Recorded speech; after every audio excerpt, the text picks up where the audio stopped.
Donc, bonjour mes frères et sœurs, et nous entreprenons le chapitre 10 de Matthieu. Et c'est un chapitre qui a été souvent utilisé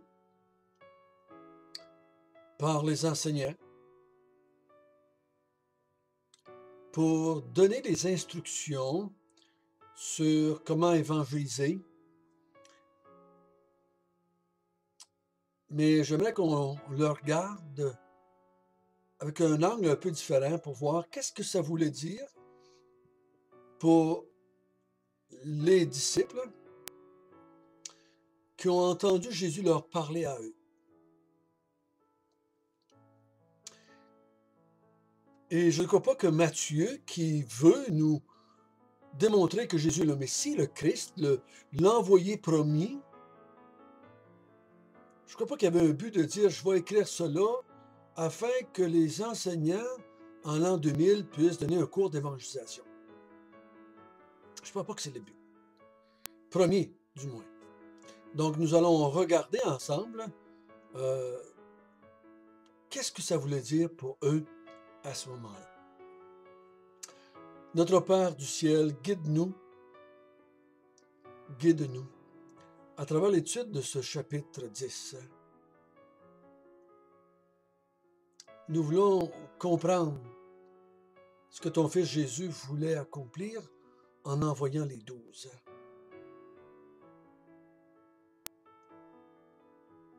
Donne-nous la sagesse aussi pour savoir comment est-ce qu'on peut appliquer dans notre vie ce qui a été dit là dans ce chapitre-là. Conduis-nous, que ton esprit puisse nous convaincre, nous illuminer et nous diriger à travers ces paroles qui sont les tiennes. Amen. J'aimerais qu'on puisse d'abord prendre le temps de lire le chapitre, même si je dis le chapitre 10, on va commencer à lire à partir du verset 35 du chapitre 9. Je crois qu'on devrait l'inclure dans le chapitre 10. Jésus parcourait toutes les villes et les villages, enseignant dans les synagogues, prêchant la bonne nouvelle du royaume et guérissant toute maladie et toute infirmité. Voyant la foule, il fut ému de compassion pour elle, parce qu'elle était languissante et abattue, comme des brebis qui n'ont point de berger. Alors, il dit à ses disciples, « La moisson est grande, mais il y a peu d'ouvriers. Priez donc le maître de la moisson d'envoyer des ouvriers dans la moisson. » Puis ayant appelé ses 12 disciples, il leur donna le pouvoir de chasser les esprits impurs, de guérir toute maladie et toute infirmité. Voici les noms des 12 apôtres. Le premier, Simon, appelé Pierre, et André, son frère, Jacques, fils de Zébédée, et Jean, son frère, Philippe, et Barthélemy, Thomas, et Matthieu, le publicain, Jacques, fils d'Alphée, et Thaddée, Simon le Cananite, et Judas l'Iscariote, celui qui livra Jésus.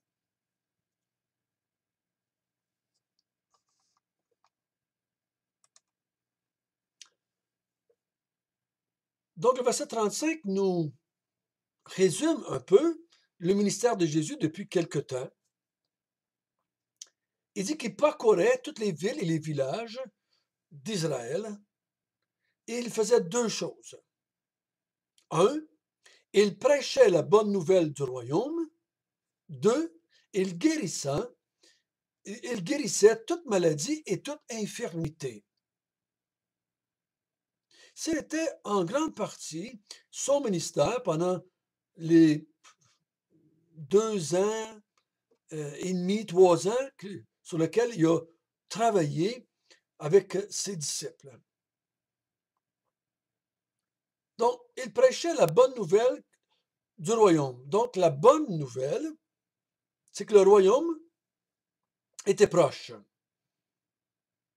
Le royaume des cieux est proche.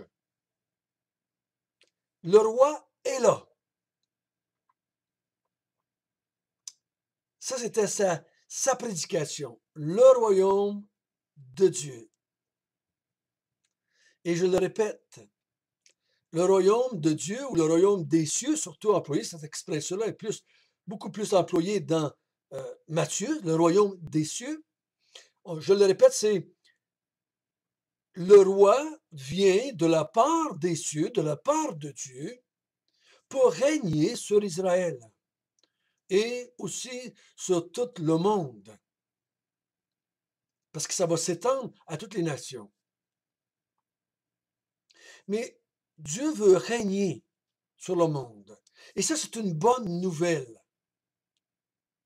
C'est une bonne nouvelle. Ça ne serait pas toujours une bonne nouvelle si on nous avait dit Dieu va euh, donner comme façon de diriger les pays, les peuples, les rois, la monarchie.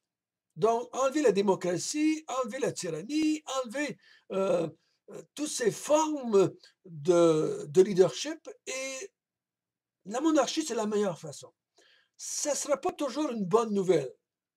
Si on regarde l'histoire des monarchies à travers l'histoire d'Israël et l'histoire des nations, ça a été souvent des gros catastrophes et souvent, c'est pas souhaitable, ce genre de monarchie-là. Et Jésus a dit lui-même, qu'est-ce qu'ils font les leaders, les puissants, les seigneurs, les rois? Ils l'abusent, ils tyrannisent. Mais ici, le royaume vient des cieux. Le roi, c'est Jésus, le Fils de Dieu, le Fils de l'homme, le Fils de David. Et lui, il est parfait. Le règne des cieux, c'est la perfection. Il ne peut pas avoir meilleur dirigeant que cela. Il n'y a pas de système politique mieux que cela. C'est 1 million de fois mieux que la démocratie. Parce que la démocratie ne peut pas être mieux que le peuple. Parce que la démocratie, c'est le peuple qui dirige. Et si le peuple est imparfait, la démocratie, elle est imparfaite aussi.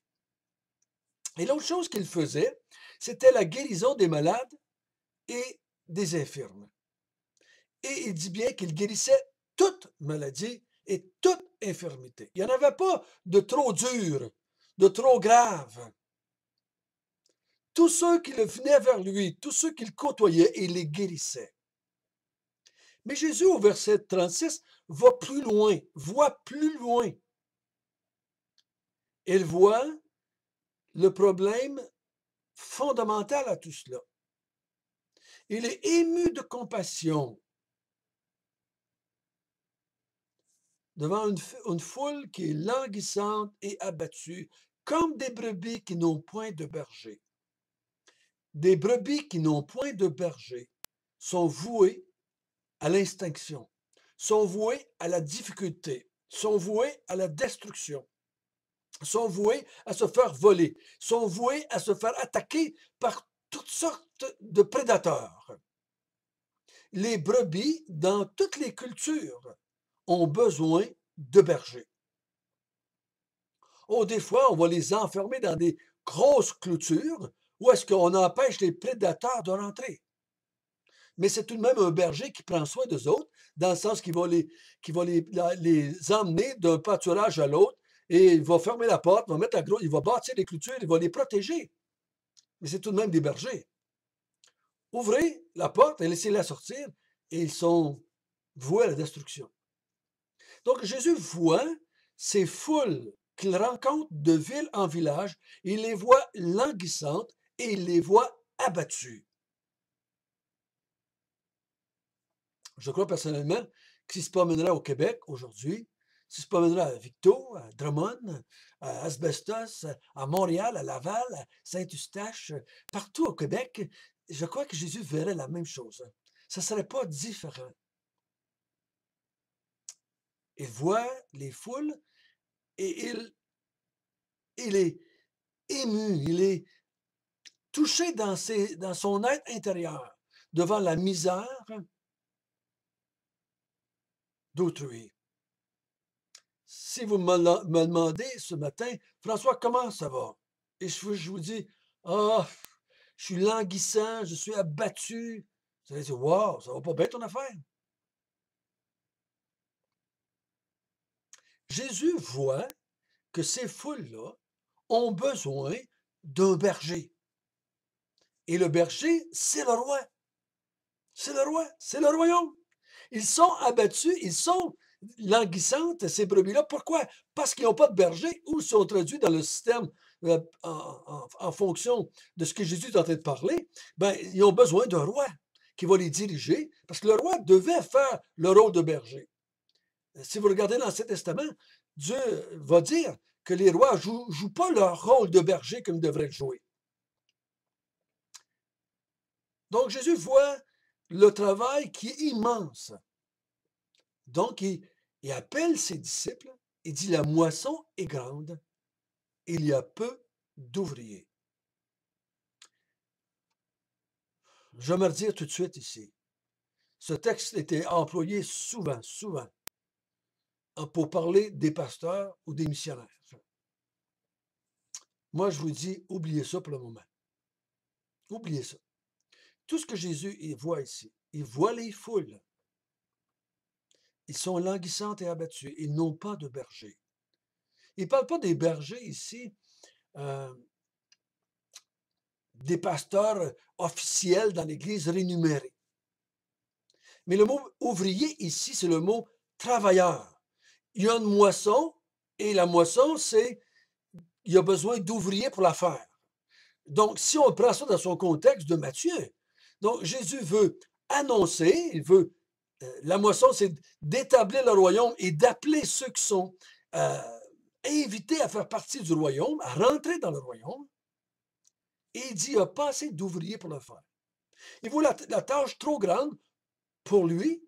Donc, il dit, il y a peu d'ouvriers. Qu'est-ce qu'il fait? Il dit au verset 38, « Priez donc le maître de la moisson d'envoyer des ouvriers dans sa moisson. »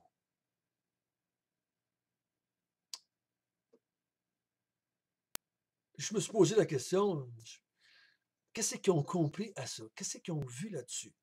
Quand on regarde jusque-là dans le ministère de Jésus, il me semble que les disciples ne comprennent pas tout ce qui se passe. S'il les envoie faire le travail de la moisson, parce on a lu du verset 1 jusqu'au verset 4, il va leur donner le même ministère que lui. Ce que Jésus est en train de faire ici, ce que le roi est en train de faire, c'est de se multiplier. Il va se multiplier par 12. De 1 qu'il était, ils vont devenir 13 à faire le même travail. Le même travail que lui faisait.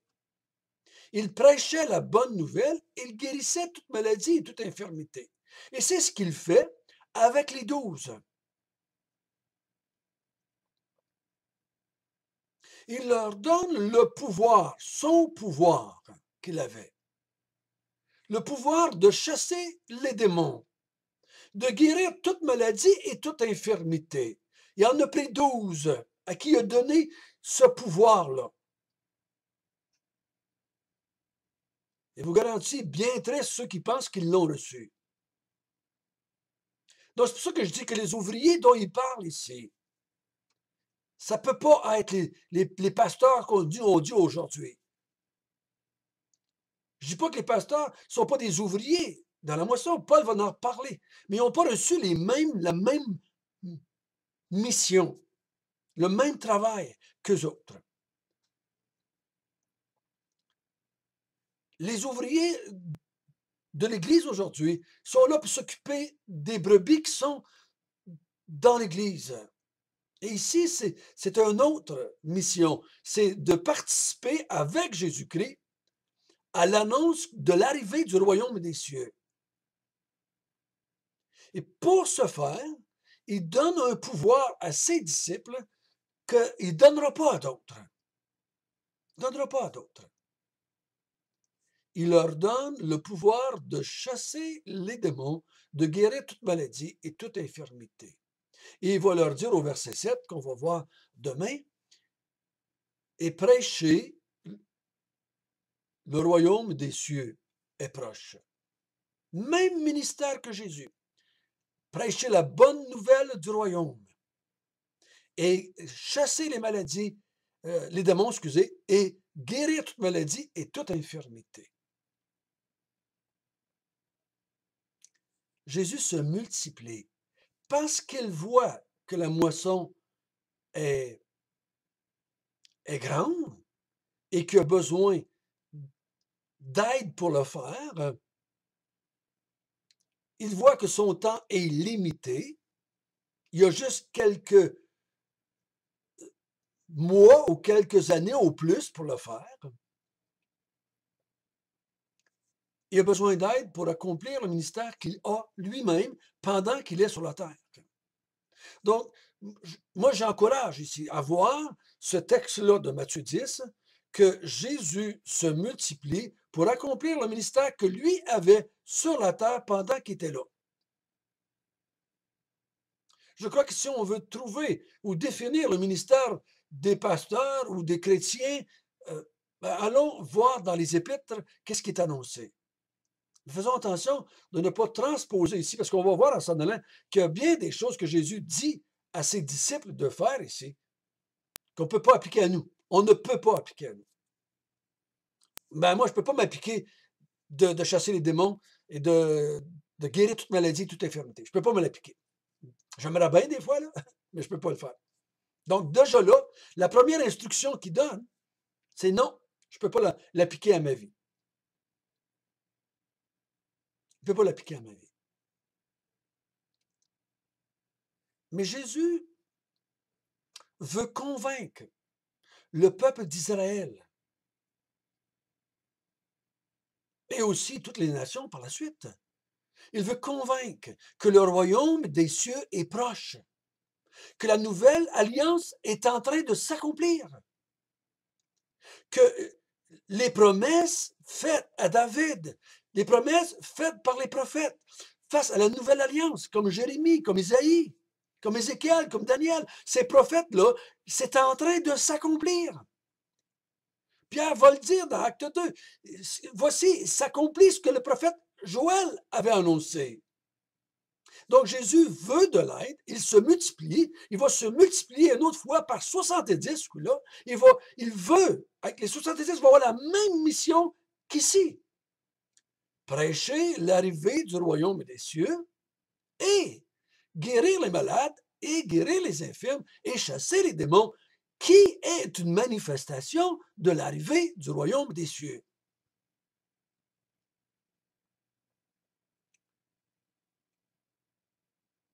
Moi, je n'ai pas à faire cela en tant que chrétien. Que je sois chrétien ou que je sois un pasteur, j'ai pas à faire ça. Moi, j'ai à proclamer que c'est arrivé, que c'est confirmé, que c'est été établi, que Jésus-Christ a commencé le royaume des cieux. J'ai pas à prouver rien, moi. J'ai juste à dire, ma proclamation, c'est fait, c'est accompli. Le royaume des cieux est commencé par la venue de Jésus, par sa mort, par sa résurrection, par l'arrivée du Saint-Esprit. C'est fait. Ça fait 2000 ans que c'est commencé. Je n'ai pas à prouver rien, juste à proclamer. Jésus, lui, voulait démontrer que c'était arrivé. Et il prend les 12 qu'il y a là. Et ce n'est pas pour rien que je crois que les nomme. C'est pour qu'on comprenne l'autorité qu'ils vont avoir. C'est eux autres, finalement, qui vont être les 12 portes de la Nouvelle Jérusalem. Aussi, il y a Judas qui est là, qui va être enlevé, qui va être remplacé. Mais c'est intéressant de voir que même si Judas est le fils de la perdition, il va lui donner le même pouvoir. Quelle souveraineté et quelle grâce. Et on va voir dans les jours qui s'en viennent comment il va s'y prendre pour emmener les disciples, les 12, à proclamer le royaume des cieux que lui voudrait qu'ils proclament et à faire le ministère qu'il veut qu'ils fassent, chasser les démons, chasser toute maladie d'Israël. Parce que cette gang d'hommes n'ont aucune capacité de faire ça. Notre Père du ciel, tout ce que je peux faire ce matin, c'est te remercier pour la compassion du Fils de l'homme, la compassion de Jésus pour les villes et les villages de son temps. il ne s'est pas laissé leurrer par l'artifice, par ce que le monde offre. Il voyait dans le cœur des hommes, riches ou pauvres, instruits ou non éduqués, hommes ou femmes, vieux ou jeunes, il les voit. Il voit les foules de tout un pays, languissantes et abattues, sans berger. Il voit qu'ils ont besoin d'un roi, d'un royaume. Donne-nous de voir la même chose. Au nom de Jésus, Amen.